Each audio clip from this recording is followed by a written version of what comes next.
নমস্কার বন্ধুরা, good morning. তো দেখো সকাল সকালকে চলে এসেছি ছাদে, মানে লোডশেডিং, আর খুব সুন্দর হাওয়া হচ্ছে ছাদে। আর মেয়ে এখানটায় পড়াশোনা করছে, ঠিক আছে। এখন স্কুল ছুটি আছে।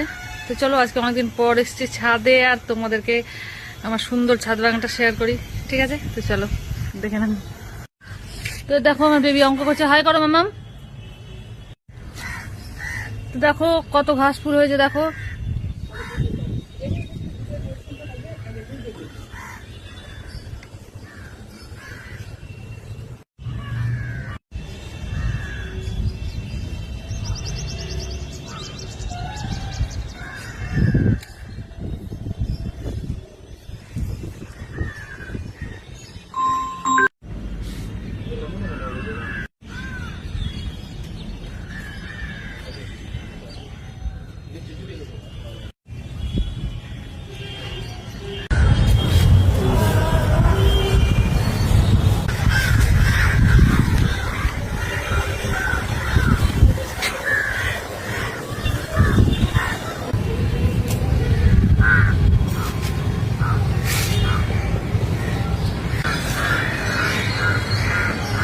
কত আম হয়েছে গাছটাতে, দেখো।